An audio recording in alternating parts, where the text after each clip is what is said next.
Bien, messieurs, dames, bonjour. Vous avez reçu à l'entrée 3 documents, je crois. Comment non? Bon, c'est pas dramatique. Je vous dis juste de quoi il s'agit. Donc, vous avez un texte de Genèse 14. C'est ce texte qui me fait beaucoup de soucis, dont je ne sais pas trop quoi en faire, mais on parlera peut-être déjà un peu à la fin de cette séance, sinon au plus tard la semaine prochaine. Et vous avez reçu un texte qui va avec celui-là, que vous aurez peut-être plus de mal à trouver que le texte biblique. C'est la version de Genèse 14 dans ce qu'on appelle l'apocryphe de la Genèse. Donc ça, il faudra un peu l'étudier pour la semaine prochaine. Et vous avez reçu aussi ce dépliant. Non? Comment non?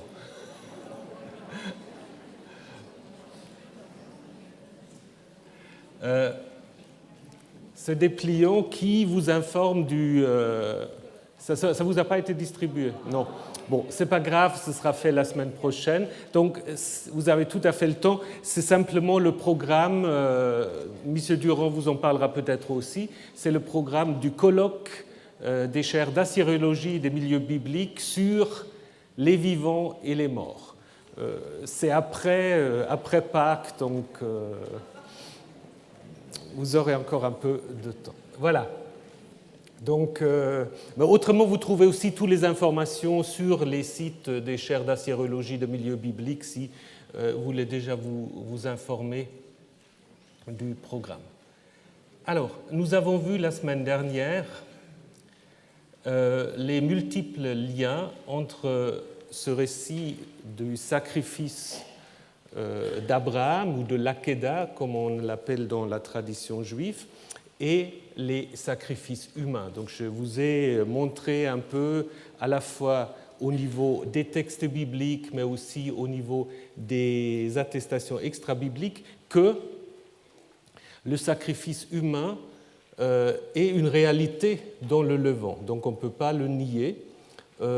Seulement ce qu'on va observer, c'est qu'à l'intérieur du judaïsme naissant, avec la conviction qu'il n'y a qu'un seul Dieu, mais qui va se mettre en place, on en parlera l'année prochaine, qui va se mettre en place très très progressivement, cette idée du Dieu unique, cette idée va s'accompagner évidemment aussi du rejet d'un certain nombre de pratiques, que ce soit les cultes de mort dont on parlera, ou d'autres pratiques sacrificielles liées à la vénération de ce Dieu. Donc en fait, la naissance du monothéisme va s'accompagner aussi d'une critique des sacrifices humains. Nous l'avons vu déjà dans le texte d'Ézéchiel. Ces sacrifices humains sont quand même tellement enracinés dans l'idée des gens qu'on ne peut pas simplement dire Yahvé n'a jamais demandé des sacrifices humains.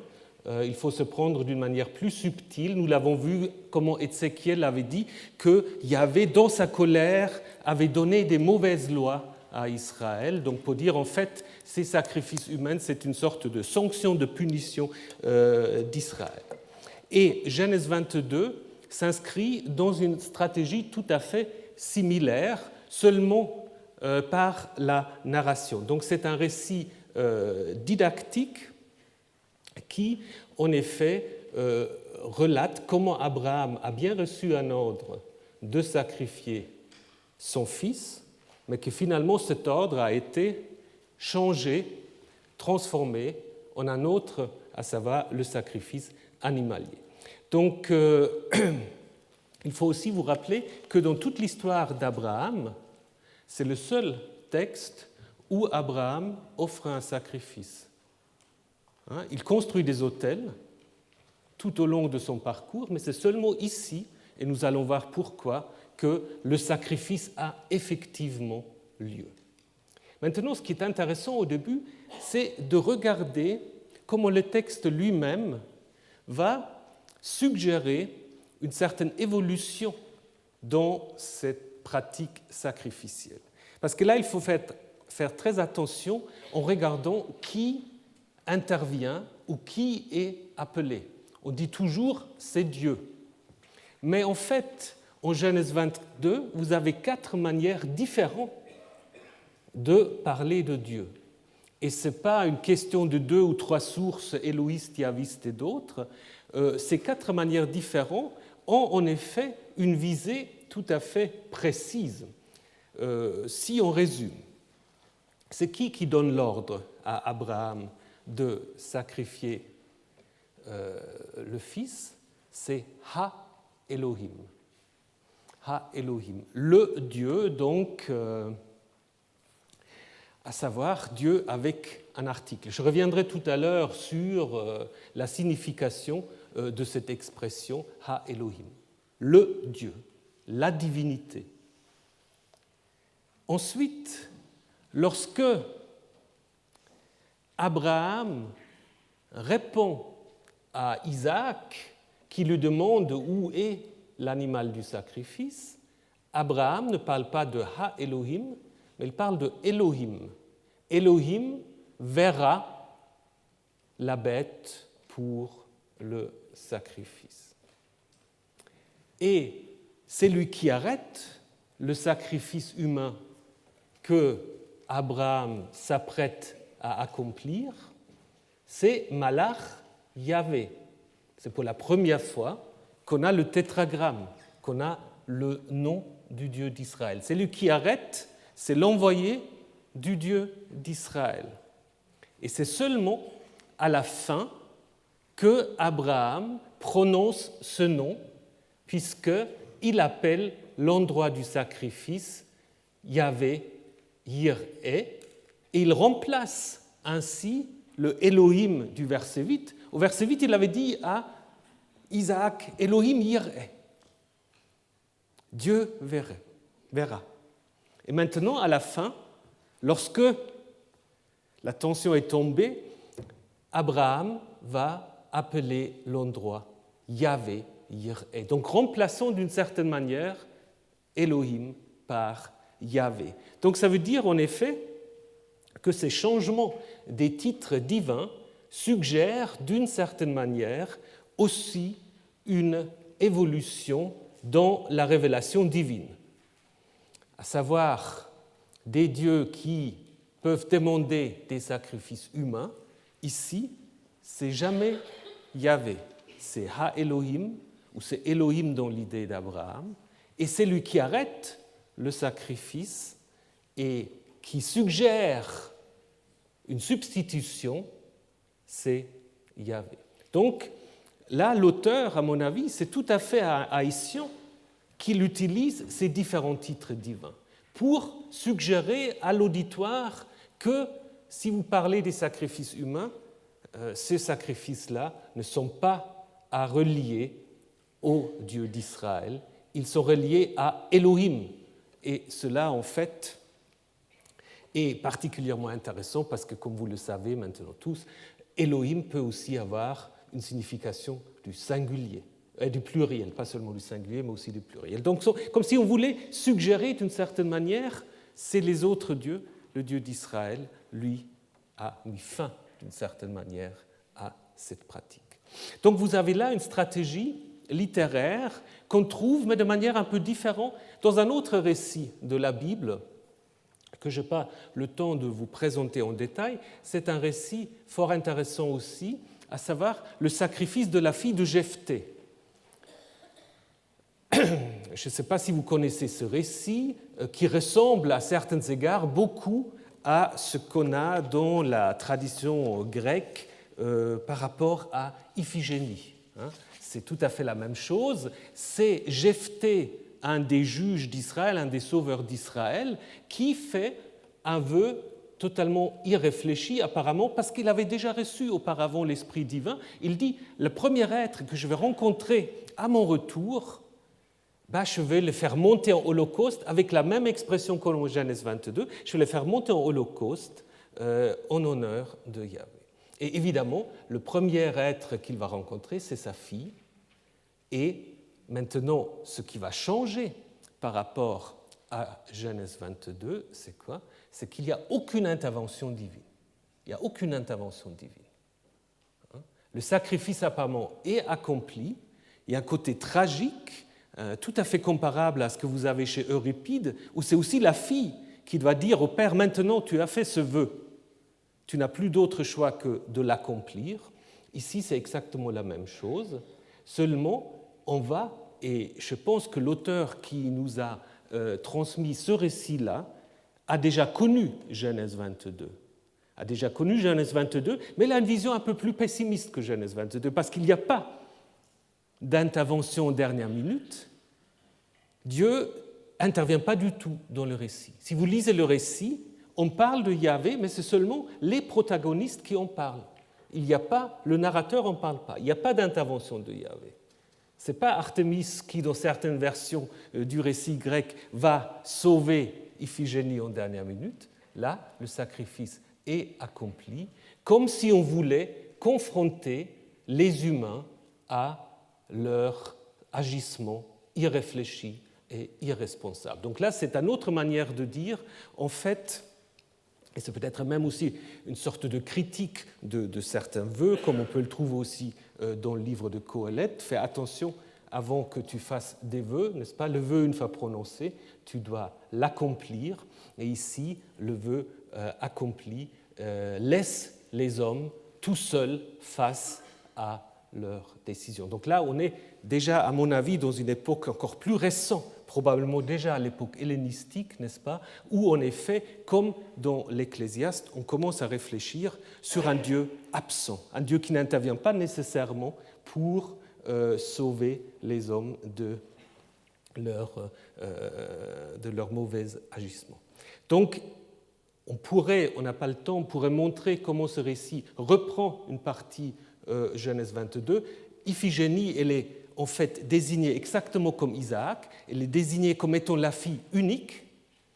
Jephthé n'a pas d'autres enfants. La discussion entre Iphigénie et Abraham est tout à fait comparable avec mon père, le Holocauste, etc., seulement avec la grande différence que Dieu n'intervient plus pour empêcher, laissant les hommes face aux conséquences de leurs paroles irréfléchies. Donc, on peut dire qu'à l'aide de ces récits, le judaïsme naissant officiel a voulu éradiquer les sacrifices d'enfants.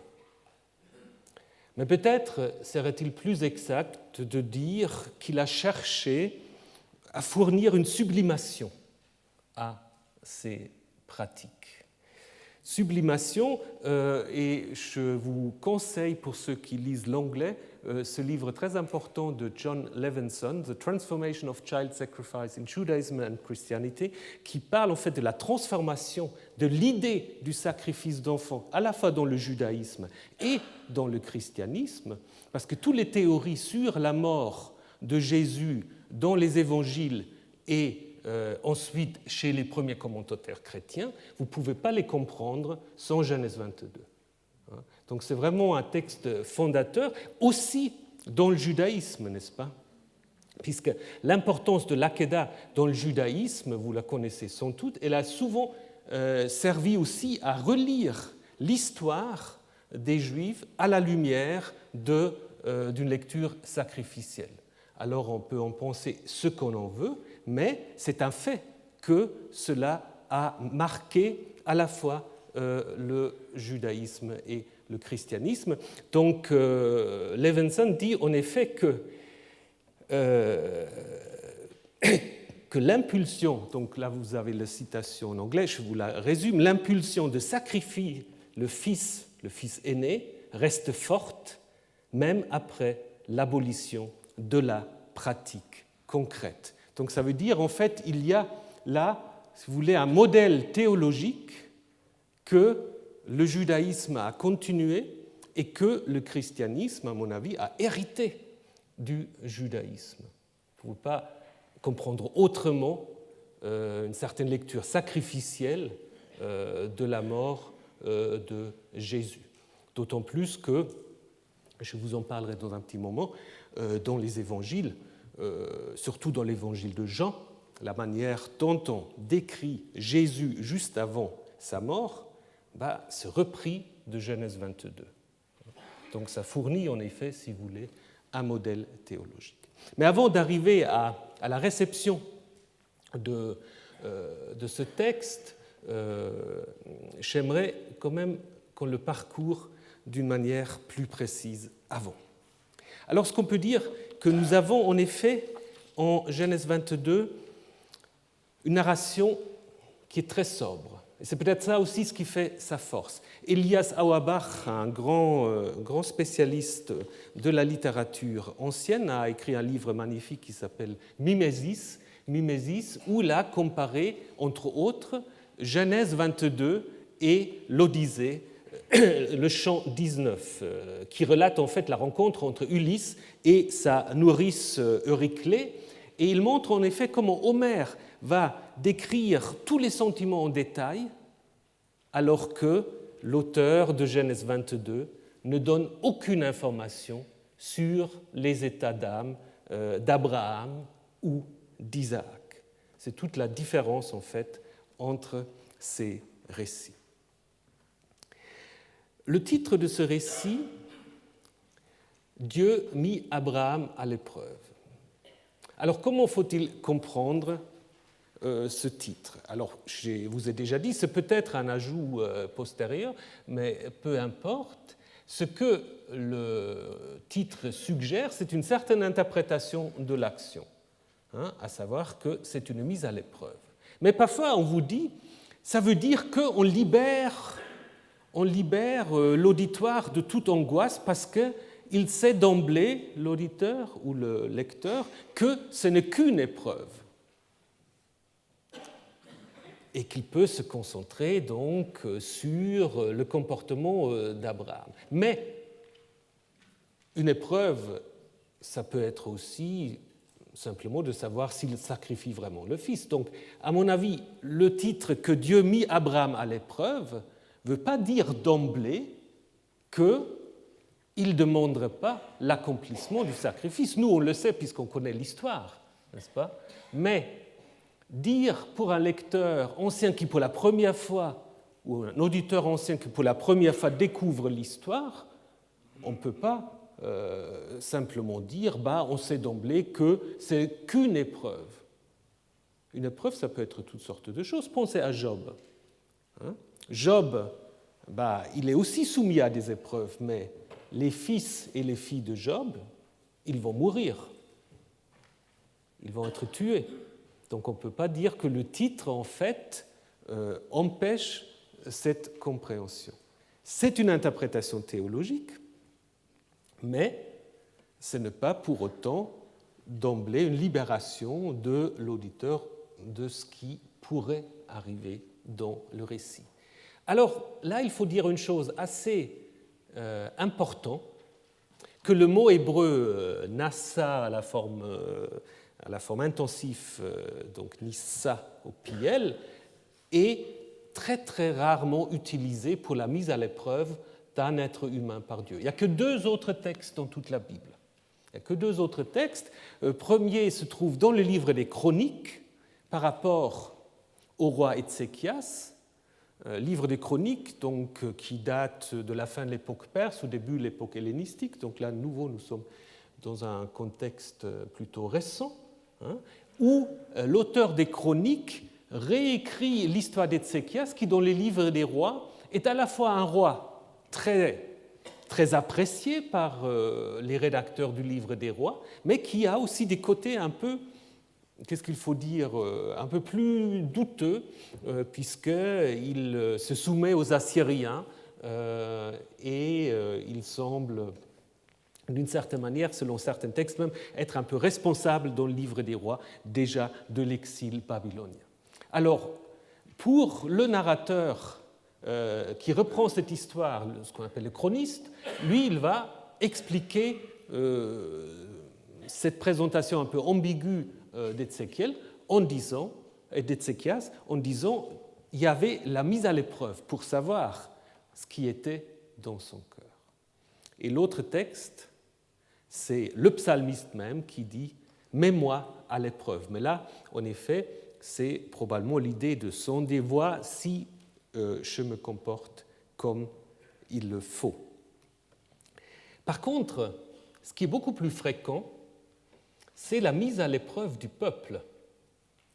Ça, vous avez beaucoup de textes où Dieu éprouve le peuple dans le désert. Ça, c'est un thème qui parcourt les récits de l'Exode, du Deutéronome. Ça va jusqu'au livre des Juges, où, en fait, l'histoire du désert est compris comme une sorte de test que Yahvé fait subir au peuple pour savoir si ce peuple se comporte conformément à la volonté divine. Et évidemment, ça ne se passe pas toujours très bien. En contrepartie, c'est justement ces pères du désert qui mettent de leur côté Yahvé à l'épreuve, là évidemment avec un sens tout à fait négatif, n'est-ce pas? Déjà dans le désert, vous m'avez mis à l'épreuve avec l'idée là plutôt qu'on s'oppose à la volonté divine en disant mais tu ne peux pas nous donner de la nourriture, tu ne peux pas nous conserver dans cette région désertique, etc. Donc là, en effet, il y a une vision négative du temps des déserts avec l'idée de l'épreuve. Et donc on pourrait en effet imaginer qu'on a en Genèse 22 une sorte de transfert de ce thème lié au Père dans le désert vers Abraham, qui est dans toute la Bible le seul qui va réussir l'épreuve. On peut dire d'une certaine manière Job aussi, mais curieusement chez Job, le mot « mettre à l'épreuve » est absent. Bien qu'il y a beaucoup de parallèles qu'on pourrait trouver entre Job et Abraham, mais le mot « mettre à l'épreuve », ni ça, n'est pas utilisé. Donc, si vous prenez le vocabulaire, c'est Abraham le seul qui réussisse l'épreuve. Donc là, il y a aussi une sorte d'anticipation d'un thème ou d'une opposition entre les pères de l'Exode, les pères du désert, et Abraham, le vrai père de la foi. Donc, vous voyez, on reprend probablement un thème deutéronomiste en le transformant par rapport à Abraham. Donc ce Dieu qui met Abraham à l'épreuve, je vous l'ai déjà dit, c'est Ha-Elohim. C'est un autre indice que probablement nous avons affaire à un texte récent. Dans l'histoire d'Abraham, ce mot avec article est très très rarement utilisé, une fois dans le texte sacerdotal de Genèse 17 et deux fois dans l'histoire où Abraham se trouve face à Abimelech. Vous vous souvenez peut-être de ce texte, mais c'est surtout dans les textes récents, comme Qoéleth, Jonas et les chroniques qu'on trouve ce texte. Donc si vous aimez les statistiques, donc si vous cherchez dans la concordance où est-ce qu'on a Elohim plus l'article, donc vous voyez que Ecclésiaste, donc Qoéleth et Jonas l'emportent donc très très largement. C'est des textes de l'époque hellénistique. C'est des textes de l'époque hellénistique et où apparemment on commence à avoir une idée d'un Dieu, si vous lisez Qoéleth, vous comprenez, un Dieu transcendant, un Dieu qui n'est pas forcément accessible à l'humain. Dans le Proche-Orient ancien, normalement, on peut accéder au Dieu. On a des sacrifices, on a des offrandes, on a le culte, on a les prêtres, mais tout d'un coup, il y a une réflexion quasi philosophique sur un Dieu qui est éloigné des hommes. Comme va le dire en fait Qoéleth, l'Ecclésiaste, Dieu est dans le ciel et toi, tu es sur terre. Donc à ce moment-là, va commencer une réflexion sur une divinité qui n'est pas compréhensible pour les hommes, qu'on ne peut pas forcément influencer, contrairement à une certaine religion populaire où on pense avec les offrandes adéquates, avec le comportement adéquat, on peut influencer la volonté divine. Les textes qui utilisent Ha-Elohim ont souvent cette connotation-là. Un Dieu transcendant ou parfois aussi un Dieu incompréhensible, un Dieu presque un peu obscur, comme c'est le cas ici au début de l'histoire, puisque c'est justement ce Ha-Elohim qui va demander le sacrifice. Et il va demander ce sacrifice en demandant à Abraham de lui faire monter en holocauste son fils unique. Pourquoi son fils unique? Abraham a-t-il qu'un seul fils?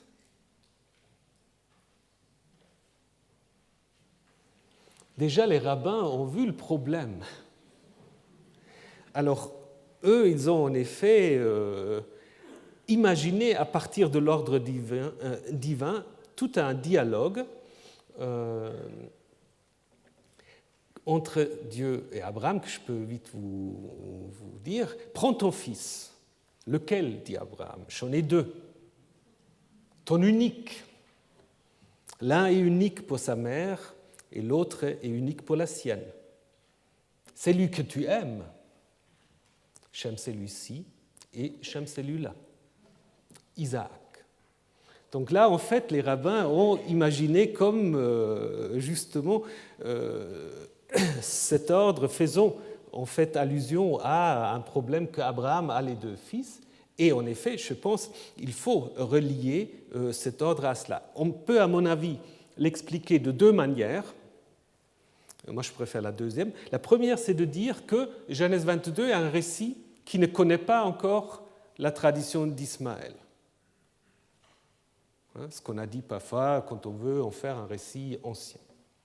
Ou alors, et ça me paraît plus logique, en fait, Genèse 22 présuppose le récit précédent au chapitre 21, dont je vous ai déjà parlé, où on va en effet raconter comment, sur ordre de Sarah, me relayé d'une certaine manière par Dieu aussi, Abraham a dû expulser Hagar et son premier fils Ismaël. Donc si le narrateur connaît cette histoire, le seul fils qui reste à Abraham, c'est l'unique, c'est Isaac. C'est probablement comme ça qu'il faut voir cet ordre un peu curieux.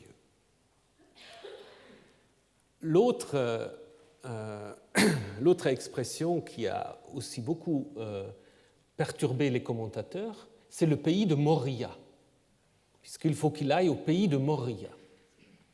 Qu'est-ce que c'est Moria? Là aussi, beaucoup de spéculations. Le seul autre texte dans toute la Bible où nous trouvons Moria se trouve dans 2 Chroniques 3, où il est clairement fait allusion au temple ou à la colline du temple de Jérusalem. Salomon commença à bâtir la maison de Yahvé à Jérusalem sur la montagne de Moria qui avait été montrée, Nira,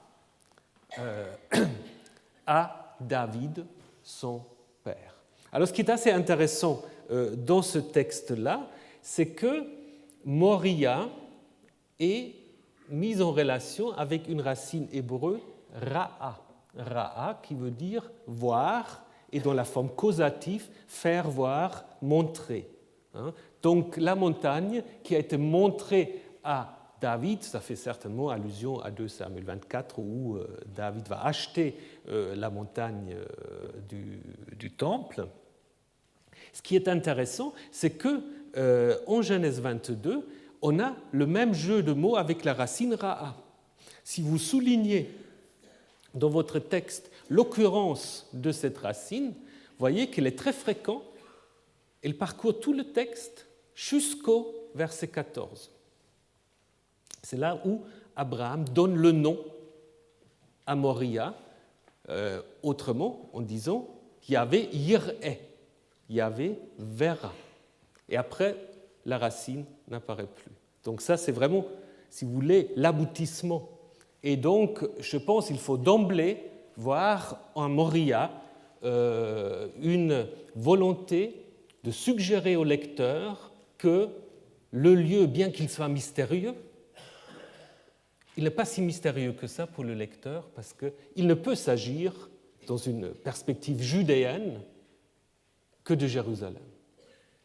Parce que c'est à Jérusalem seul qu'on peut sacrifier. On peut évidemment imaginer qu'il y a aussi d'autres jeux de mots encore avec Moria. L'un n'exclut pas forcément l'autre. Yara, qui veut dire instruire, la forme causative donne ensuite Torah, enseignement, ou même craindre, Yaré. Donc vous voyez, c'est tout très proche, Ra'a, Yara, Ra'é, puisque la crainte de Dieu reviendra également à la suite. Mais peut-être c'est tout cela que l'auteur veut mettre sous ce mot de Moria. Alors, ce qu'on peut encore rappeler, c'est que ce Moria est d'abord qualifié de pays, le pays de Moria. Et lorsque Abraham le voit, ce n'est plus le pays, c'est devenu le Makom. Le Makom, le lieu. Et le lieu, c'est justement une autre manière de faire allusion au temple, puisque si vous lisez Deutéronome 12, c'est seulement au Makom, au lieu choisi par Yahvé, que les sacrifices sont possibles. Donc je pense qu'il n'y a pas d'autre compréhension possible. Ici, le narrateur suggère que Abraham se trouve à Jérusalem. D'autant plus, mais ça c'est peut-être un peu trop rationalisant, je vous l'accorde, c'est que quand est-ce qu'il arrive à Moria? Le 3e jour. Et donc il part d'où? Il part de Beersheba. De Beersheba à Jérusalem, vous mettez en effet 3 jours. Mais 3, évidemment, est aussi un chiffre symbolique, donc je ne sais pas s'il faut trop en y mettre, mais simplement, ce n'est pas contradictoire. Ce n'est pas contradictoire. Alors, l'ordre du sacrifice, ça c'est aussi très intéressant, parce que là aussi, on vous promet de temps à autre des révélations qui changeraient tout à fait le texte. Donc, il faut que je vous en parle brièvement. Fait le monter là-bas en holocauste. Ça, c'est, ou là-haut, peu importe, c'est l'ordre que Abraham reçoit de Dieu. Et là, il y a toute une tradition qui ressurgit de temps à autre, qui dit que Dieu n'a jamais demandé un sacrifice à Abraham. Ça, c'est... En fait, ça commence déjà avec Bereshit Rabbah, donc un commentaire rabbinique de la Genèse, repris par Rashi, grand exégète du Moyen-Âge, qui dit en effet, Dieu ne lui dit pas « immole-le », le Saint béni soit-il, ne voulait nullement cela, mais seulement de le faire monter sur la montagne pour donner à la personne d'Isaac le caractère d'une offrande. Donc l'idée, c'est évidemment parce que la racine Allah, dans la forme causative, veut en effet dire monter, faire monter. Donc, on pourra dire, voilà, il a dit en fait à Abraham, fais-le monter en montée. Ça, c'est aussi Marie Balmary qui a repris ça. On dit, disons qu'Abraham a mal compris l'ordre de Dieu. Il a mis ses propres fantasmes sur un Dieu cruel derrière l'ordre de Dieu. Et en fait, toute l'histoire ne sera que l'histoire d'un terrible malentendu où Abraham était dans l'incapacité de comprendre l'ordre divin. Alors, c'est très sympathique, mais je pense que ce n'est pas adapté à ce que le texte veut suggérer.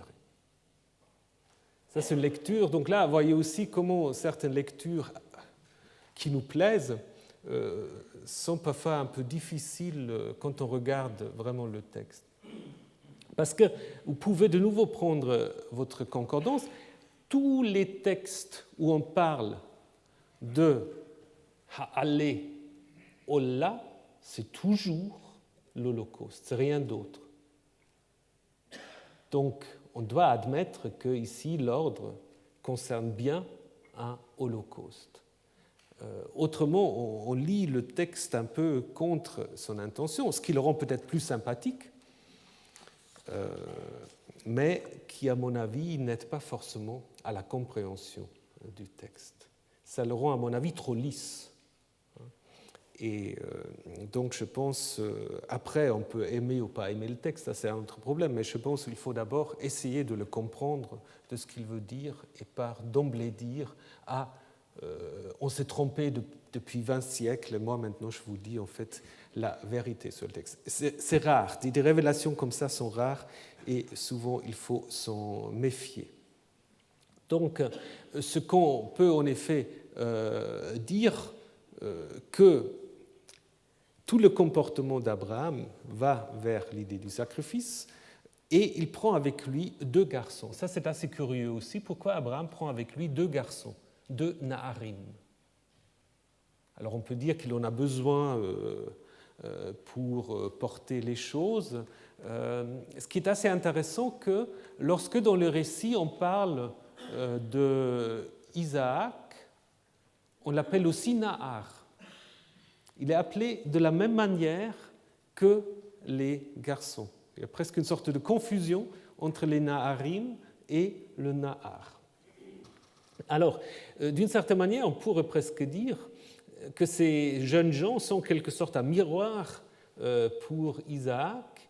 Ils symbolisent d'une certaine manière aussi la maison d'Abraham qu'il doit laisser derrière pour être seul avec l'autre Nahar au moment décisif, un peu comme Moïse doit laisser derrière lui le Ham, le peuple, pour monter vers Dieu. Ainsi, Abraham doit être tout seul avec son fils. Mais je pense qu'il y a une autre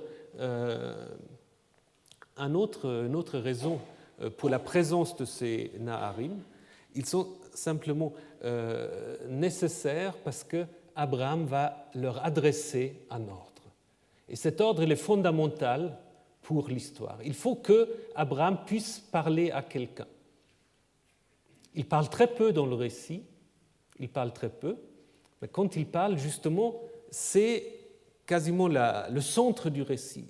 La narration, à mon avis, est secondaire même par rapport aux paroles qui sont énoncées dans cette narration.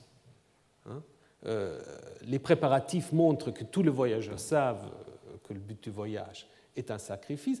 On met tout à la fin, ce qui n'est pas tout à fait logique, la préparation du bois pour le sacrifice, mais ça, c'est simplement pour des raisons, je dirais, de tension narrative.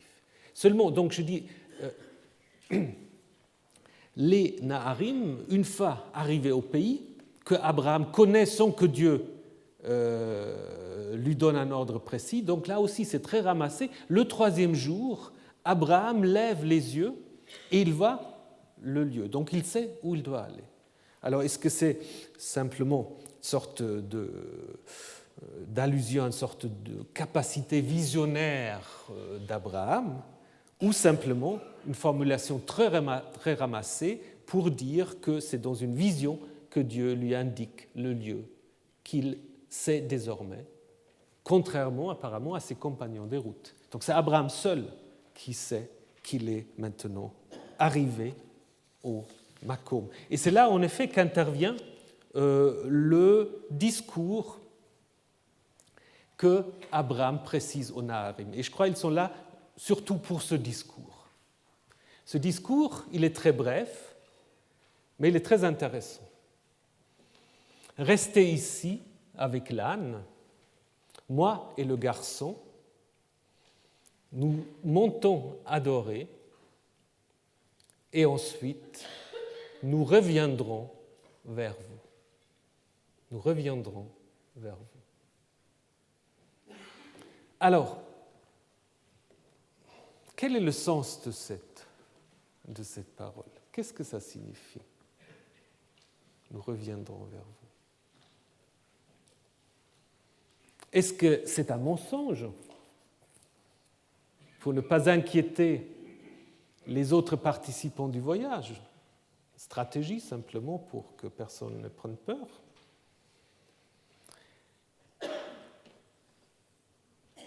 Abraham a-t-il décidé finalement de ne pas sacrifier son fils? S'oppose-t-il à l'ordre divin? Ou sait-il d'avance que Dieu ne peut, en fin de compte, lui demander un tel sacrifice? Vous pouvez lire cette annonce dans tous ces sens-là. Et ça, c'est la force de ce récit, qu'il ne nous précise pas comment il faut comprendre les paroles d'Abraham. On va voir ça exactement de la même manière quand il va parler à Isaac. Il y a une ambiguïté voulue dans cette parole. Et dans les 2 paroles d'Abraham, en fait, il y a 3 paroles d'Abraham dans le récit, ou 4 si vous voulez. 4. Mais les deux, la première et la 4, c'est simplement adieu, où Abraham répond très brièvement en disant Hineni, me voici. Et là, il n'y a pas d'interprétation. Abraham se met à disposition, on m'appelle Hineni, me voici. Par contre, les deux paroles plus explicites que Abraham adresse d'abord au Naharim et ensuite au Nahar, les deux paroles ne s'accomplissent pas exactement.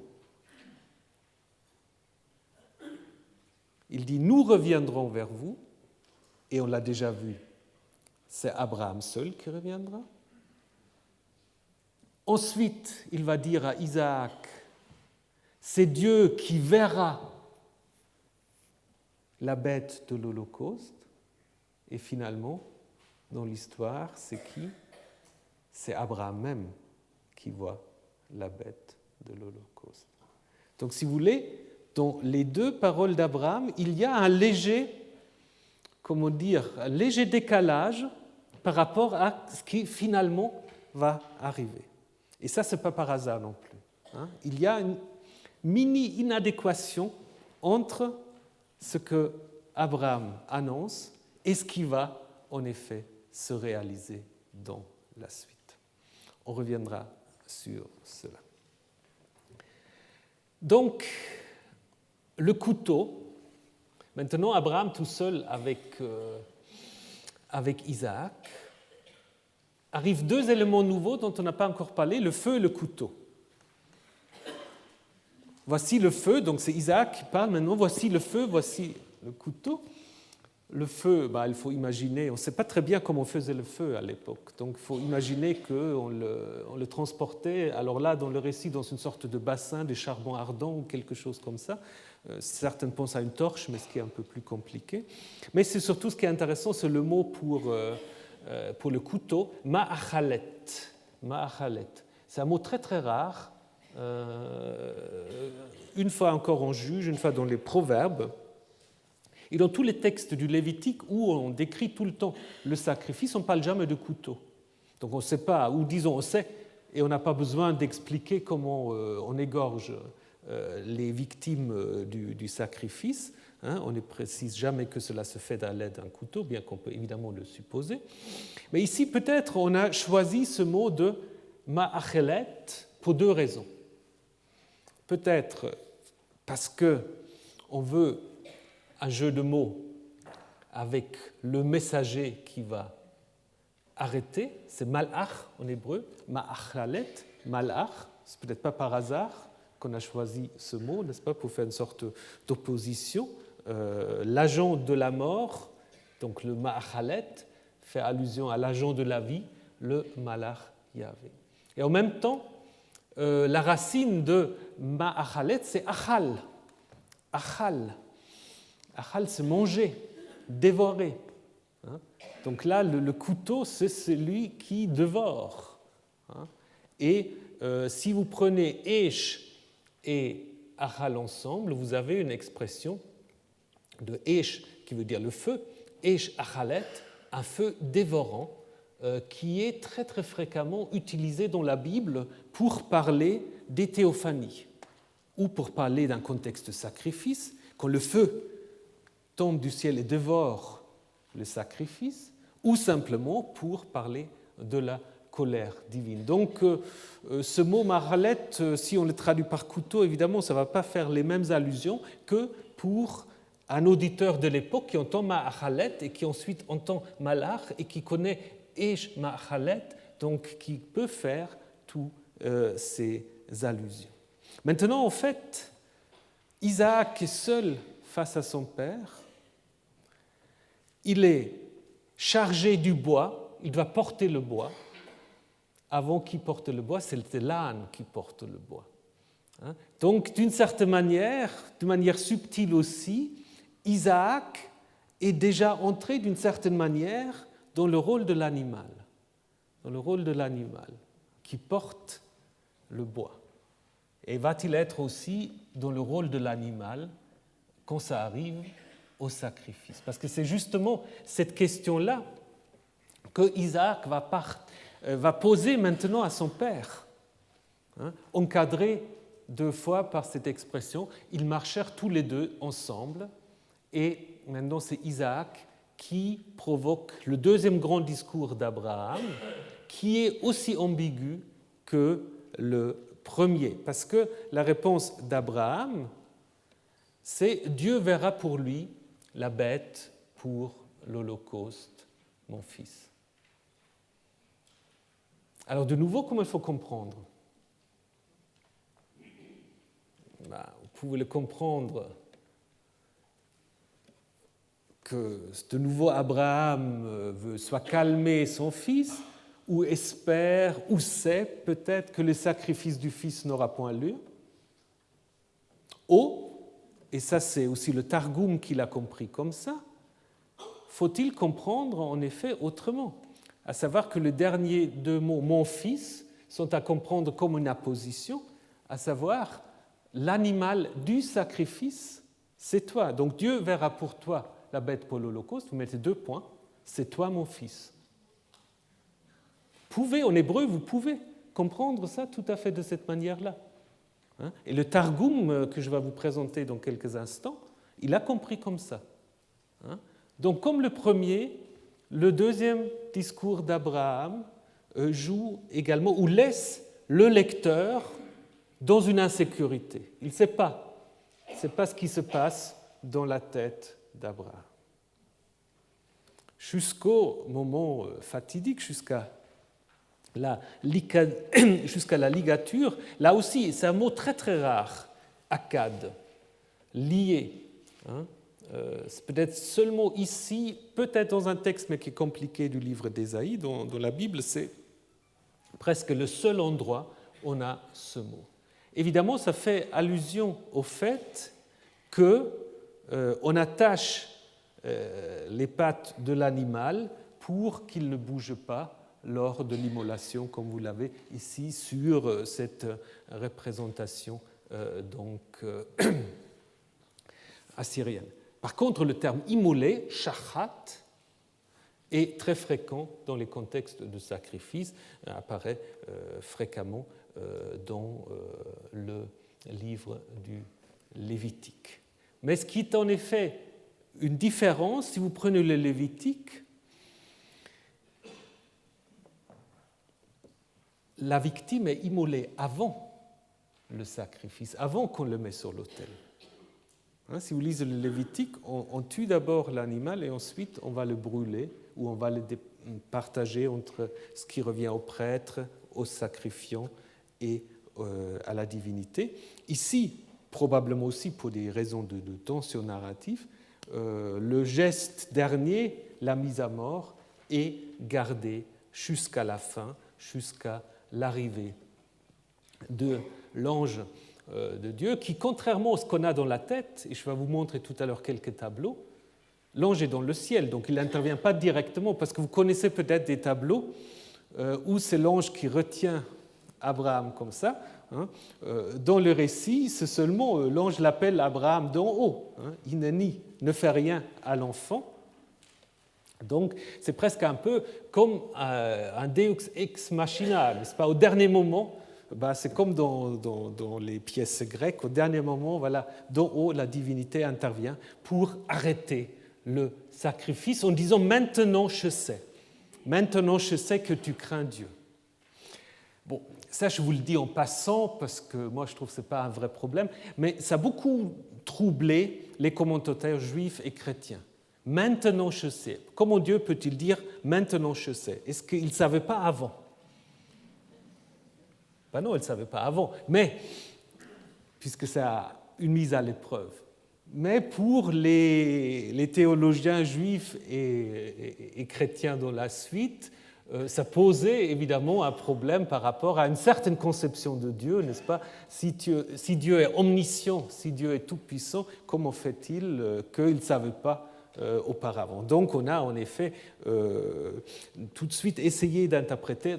Dans le livre de Jubilé qui reprend le récit, l'idée c'est, en fait, c'est pas je sais, mais je fais savoir, je vais faire savoir aux autres, n'est-ce pas, aux nations, que Abraham craint Dieu. Origène, le Talmud, les réformateurs, ils ont une autre piste en disant que Dieu, pour parler aux hommes, parle d'un langage anthropomorphique. Évidemment, il dit à Abraham, je sais, mais il le savait bien avant. Ou dans la Bible, à mon avis, il faut un peu faire une différence entre une certaine construction théologique sur Dieu et ce que racontent les récits bibliques. Dans la Bible, c'est clair, Dieu teste, met à l'épreuve pour savoir. En Deutéronome 8, c'est très, très clair. Je vous ai mis à l'épreuve pour savoir si oui ou non vous allez mettre votre confiance en moi. Ou encore en Job, où il y a une sorte de débat entre Satan et Dieu qui, en effet, tourne autour de la même question. Donc la crainte de Dieu ici n'est pas tellement, comme dans d'autres récits, une sorte de comportement actif, c'est plutôt en fait la soumission sous l'ordre de Dieu. En Exode 1, les sages-femmes s'opposent au Pharaon qui veut tuer les nouveau-nés des Hébreux. Et on dit qu'ils s'y opposent parce qu'ils avaient la crainte de Dieu. Et ici, c'est presque le contraire. Ici, la crainte de Dieu d'Abraham, c'est qu'il n'hésite pas à tuer son fils. Si vous mettez les deux, parce que souvent on dit que c'est le même narrateur, puisqu'on a deux fois la même expression. Mais ça, c'est trop, trop limité. Il faut voir ce qui est derrière ce concept. Et derrière ce concept, il y a deux choses différentes. En Exode 1, il y a quelque chose comme dans la sagesse, où la crainte de Dieu, c'est une sorte de prise de position pour les valeurs de la vie. Ici, c'est plutôt une soumission à l'ordre divin. Donc, le mot crainte de Dieu, ce n'est pas toujours la même chose. Il faut se méfier un peu de dictionnaires bibliques, on vous dit, voilà, ça signifie ceci ou ça signifie cela. Souvent, c'est plus complexe et il faut évidemment toujours faire attention au contexte. Donc la substitution, après le sacrifice, c'est Abraham maintenant qui voit le bélier. Donc je vous ai dit, Dieu verra, ça c'est la réponse d'Abraham, et dans le récit, c'est Abraham qui voit. Et maintenant, le bélier, évidemment, c'est l'animal le plus fréquent qu'on offre au Holocauste, si vous prenez le Lévitique. Seulement, ce qui est intéressant, c'est maintenant seulement que l'ordre de Dieu au début, Va'alehu Sham La'ola, est maintenant accompli, mais aussi de manière différente, par l'action de sacrifice du bélier, Va'alehu La'ola. Donc, ce qui est donné comme ordre au début, maintenant trouve son accomplissement, mais par un autre objet. Donc, c'est l'idée de la substitution, un motif très très courant dans l'Antiquité, avec beaucoup d'exemples. Je ne vais pas maintenant m'y arrêter, parce qu'on arrive déjà à la fin, mais je voudrais quand même terminer, si vous me permettez encore une dizaine de minutes pour que je puisse vous donner quelques, peut-être un peu plus court, quelques exemples aussi de la réception de ce texte. Seulement, Philon de Byblos, c'est très intéressant, puisque là, aussi pour ceux qui cherchent un travail à faire, là, on parle d'un sacrifice offert par El, qui est identifié à Chronos, à son père Uranos. Et apparemment, il s'agit aussi d'une substitution. Et ce qui est intéressant, c'est que le fils, qui apparemment se substitue à un roi, puisqu'on dit qu'il porte des vêtements royaux, ce fils est appelé Yehoud. Alors, certains ont pensé que ce Yehoud, le judéen, ou d'autres ont pensé que c'est peut-être Yachid, le mot unique qu'on trouve en Genèse 22. Donc il faudrait, mais je n'ai pas eu le temps d'aller dans les détails, il faudrait voir s'il y a un lien entre ce récit-là et le récit biblique. Alors Iphigénie, on en a déjà parlé très, très fréquemment. Et une histoire tout à fait comparable, c'est l'histoire de Athamas qu'on trouve chez Apollodore, où là aussi, le père est amené à sacrifier un fils. Là, il y a toute une mise en scène, il y a des jalousies divines, etc., qui interviennent. Le père, convaincu pour sauver la fertilité du pays, veut sacrifier son fils, qui, au dernier moment, est également enlevé par un bélier, et ce bélier, ensuite, est sacrifié par le père. Donc, là, si vous voulez, l'idée d'une substitution est quelque chose qui n'est pas du tout propre au récit biblique.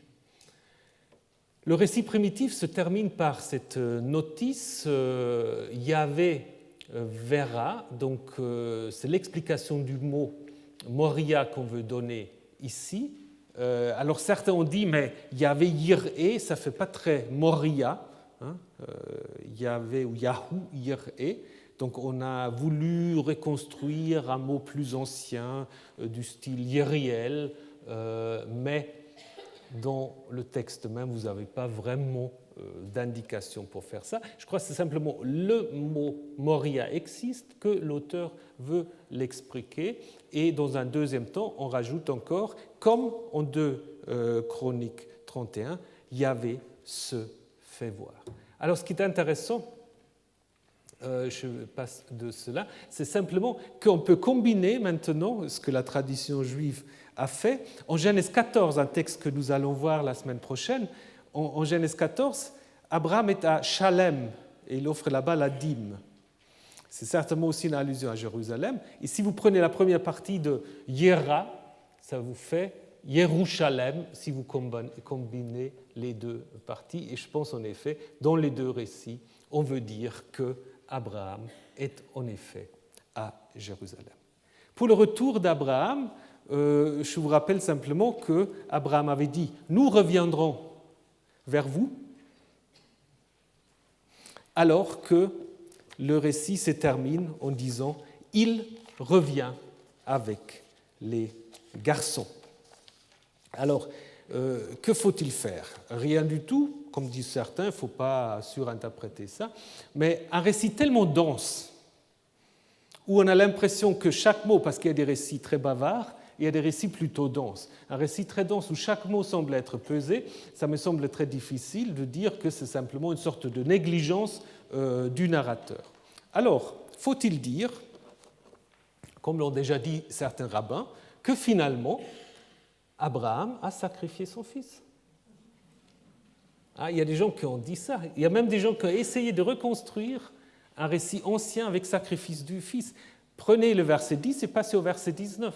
Abraham tendit la main, prit le couteau pour immoler son fils, et puis il revint vers les jeunes gens. Ils se levèrent et allèrent ensemble à Beersheba. Alors, si vous prenez ça, vous aurez un récit où Abraham aurait sacrifié son fils. Alors, je ne pense pas qu'il faut le lire comme ça. Mais il y a quand même quelque chose d'important dans ce récit. Malgré la substitution, il y a en même temps aussi une séparation. Il y a quand même une séparation parce que si vous regardez la suite du récit, on ne va plus avoir Abraham et Isaac ensemble. On va préparer la transition vers Isaac. En Genèse 23, on va en parler la semaine prochaine. La semaine prochaine, ça va être très dense. En Genèse 20, ça va être Genèse 14, 23, 24, 25. Parce que c'est la dernière fois. Alors,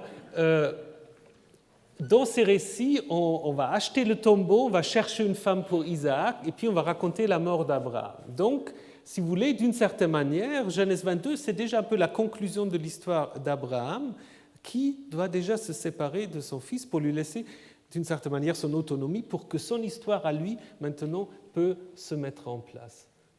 Donc je pense en effet il y a quelque chose de voulu avec cette idée de séparation d'Isaac. Donc il y a substitution, mais en même temps aussi par rapport à la citation que je vous ai donnée tout à l'heure de John Levinson, là, de Harvard, je pense qu'il y a aussi peut-être quand même quelque chose qui suggère que même si le geste sacrificiel n'est pas accompli, il y a une sorte de modèle théologique du Père par rapport au Fils, de la séparation, qui n'est pas totalement terminé avec la substitution.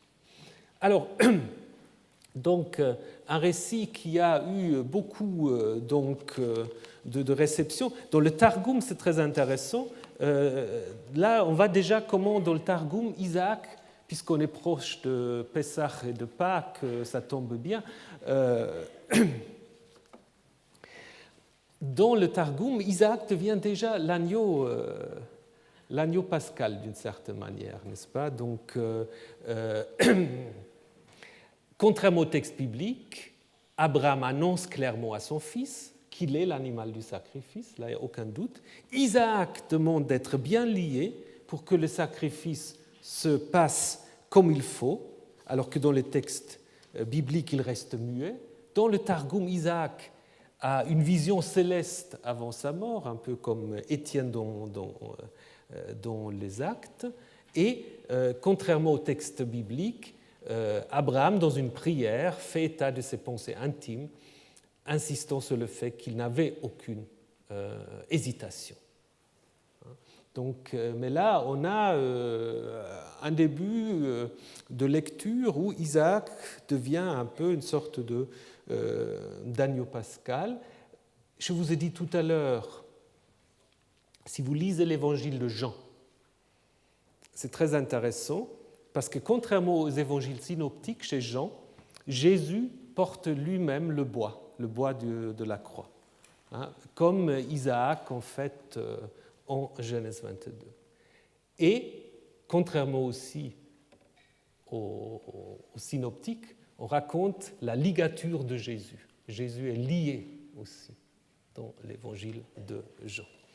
Donc là, je pense qu'il y a quand même aussi, pas seulement le psaume 22 derrière l'histoire de la passion de Jésus, mais certainement aussi des influences déjà des traditions juives sur Genèse 22.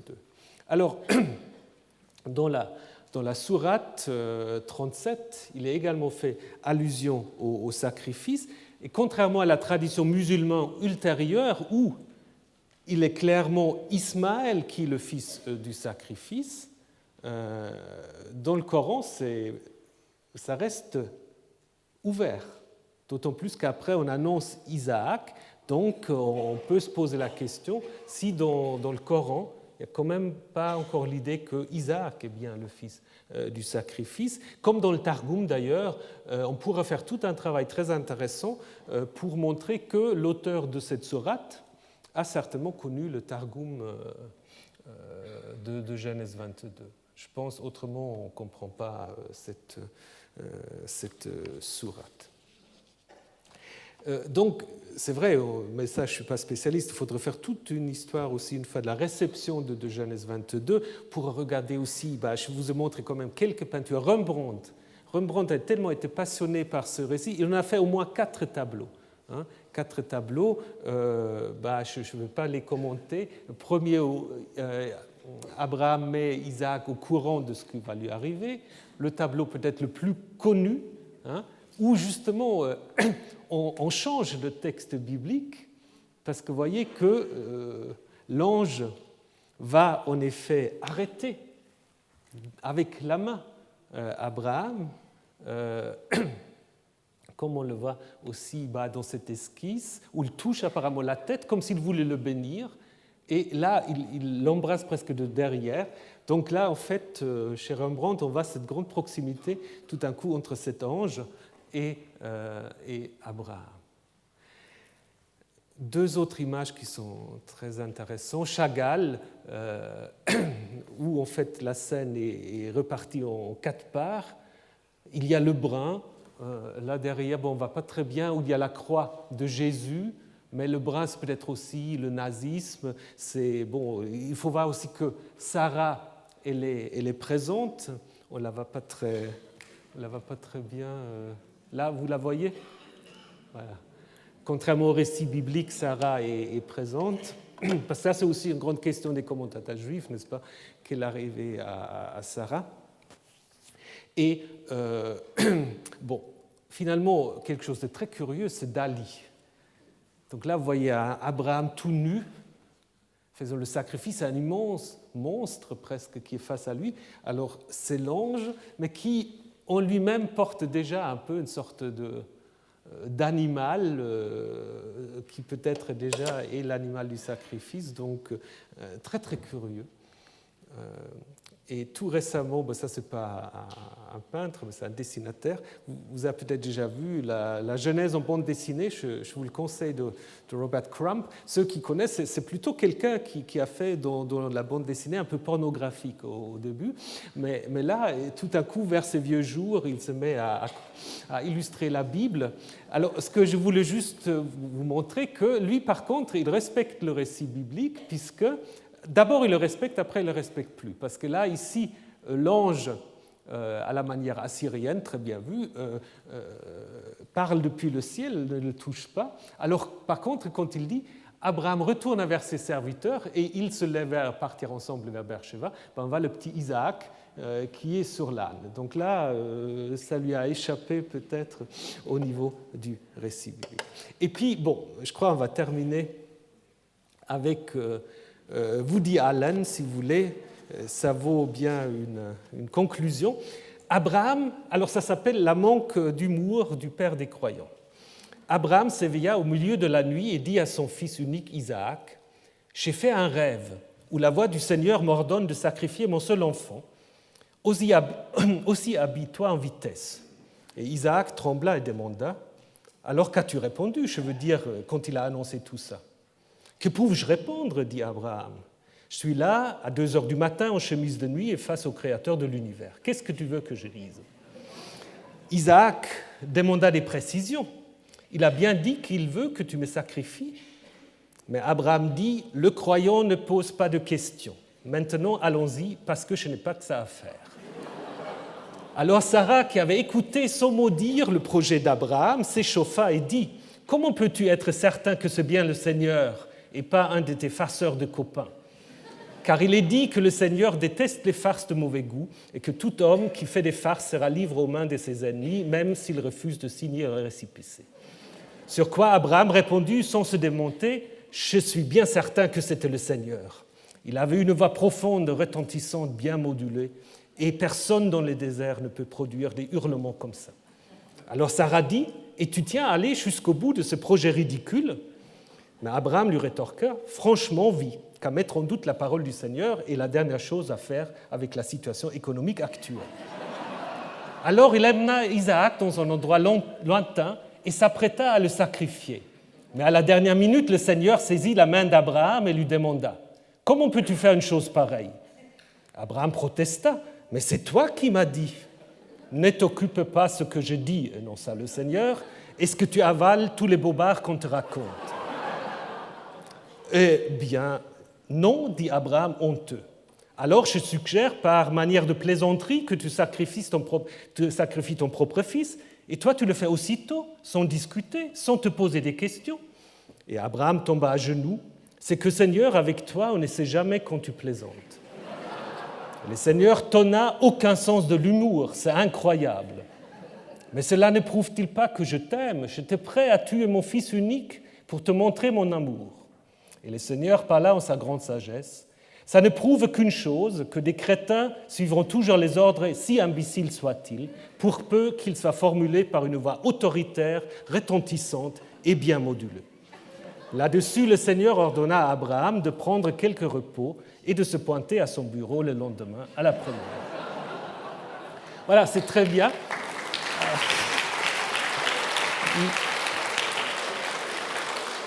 C'est très drôle, mais en même temps, si vous y méditez, vous y trouvez un très bon condensé de toutes les questions qu'on peut se poser et qu'on s'est posées par rapport à ces récits. Comment être sûr que Dieu parle? Les rabbins se sont déjà posé la question. la soumission aveugle, est-ce une vertu ou la foi exécute-t-elle les ordres sans discuter? Donc, vous voyez derrière toutes ces questions, de manière très, très humoristique, se posent des vraies questions théologiques. Donc, pour terminer avec Genèse 22, je pense à un récit à la fois didactique et théologique. Là, vous avez une reprise, on ne va pas très bien, c'est une miniature persane, un récit didactique et théologique où on montre un passage de Ha Elohim vers Yahvé, mais aussi une réflexion sur un Dieu inquiétant que la logique du croyant n'arrive pas à saisir. Ça, je crois que c'est très important. Et ça se situe dans ce contexte, justement, où on passe vers le monothéisme. Parce que le passage vers le monothéisme, c'est un grand problème théologique. Dès qu'on passe vers le monothéisme, il faut admettre qu'on ne peut plus comprendre Dieu. Avant, dans le polythéisme, vous comprenez les dieux. Dans le monothéisme, vous ne le comprenez plus. Donc, voilà, il faut gérer tout ça. Et donc, d'une certaine manière, c'est un récit charnière. On passe d'Abraham à Isaac, mais Abraham aussi, c'est un précurseur de Job, puisque ce qui lui arrive là, d'une certaine manière, arrivera aussi à Job. Donc j'ai sauté les notices généalogiques, mais qui sont en effet moins intéressants.